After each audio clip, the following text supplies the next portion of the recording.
হচ্ছে। আজকে আমাদের জেলা বিপিএসসিতে রহমান স্যারের সঙ্গে চেয়ারম্যান ওনার সঙ্গে দেখা করতে এসেছিলাম। আমাদের জেলার ভ্যাকেন্সি অন্য অন্য কিছু সম্বন্ধে জানতে চেয়েছিলাম।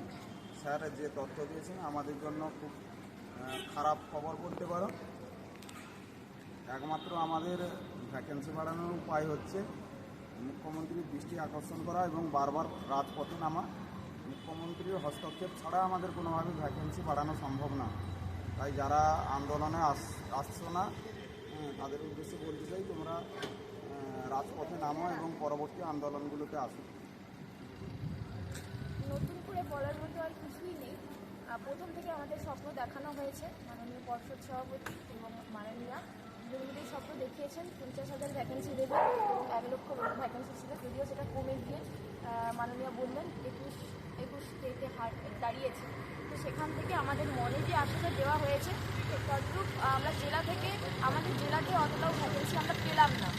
তো এর কারণ যদি আমরা ব্যাখ্যা করতে চাই, আমাদের নিজেদের মধ্যেও দোষ রয়েছে। কারণ আমরা ভাবি আমাদের অনেকের অ্যাকাডেমিক স্কোর বেশি, তাই আমরা বাড়িতে বসে থাকবো, আর যারা আন্দোলন করতে যাচ্ছে তো যাক। তাহলে এটাই যদি আপনাদের চিন্তাভাবনা হয়, নিজেদের স্বার্থ নিয়ে ভাবেন, তাহলে আপনাদের চাকরির কথাটাও ভুলে যান। আর সবার চাকরি যারা আপনাদের জন্য কষ্ট করে যাচ্ছে, রাজপথে হাঁটছে, তাদের চাকরির কথাটাও ভুলে যেতে হবে। তাই অবশ্যই আপনারা আন্দোলনমুখী হন, কলকাতা রাজপথমুখী হন এবং আপনাদের যে চিন্তাভাবনার স্বপ্ন পূরণ করার জন্য অবশ্যই কলকাতা যেতে হবে। তাই দয়া করে অন্তত অনুরোধ করছি সহযোদ্ধাদের 23 জেলার আপনারা অবশ্যই কলকাতাতে আন্দোলনমুখী হন। এরপরে যে আন্দোলনের ডাক দেওয়া হবে সবাই আসুন। না এইটুকু ভ্যাকেন্সি নিয়ে যেটুকু ভ্যাকেন্সির কথা বলা হচ্ছে আমাদের জেলাতে বলা হচ্ছে খুব খারাপ একটা অবস্থা।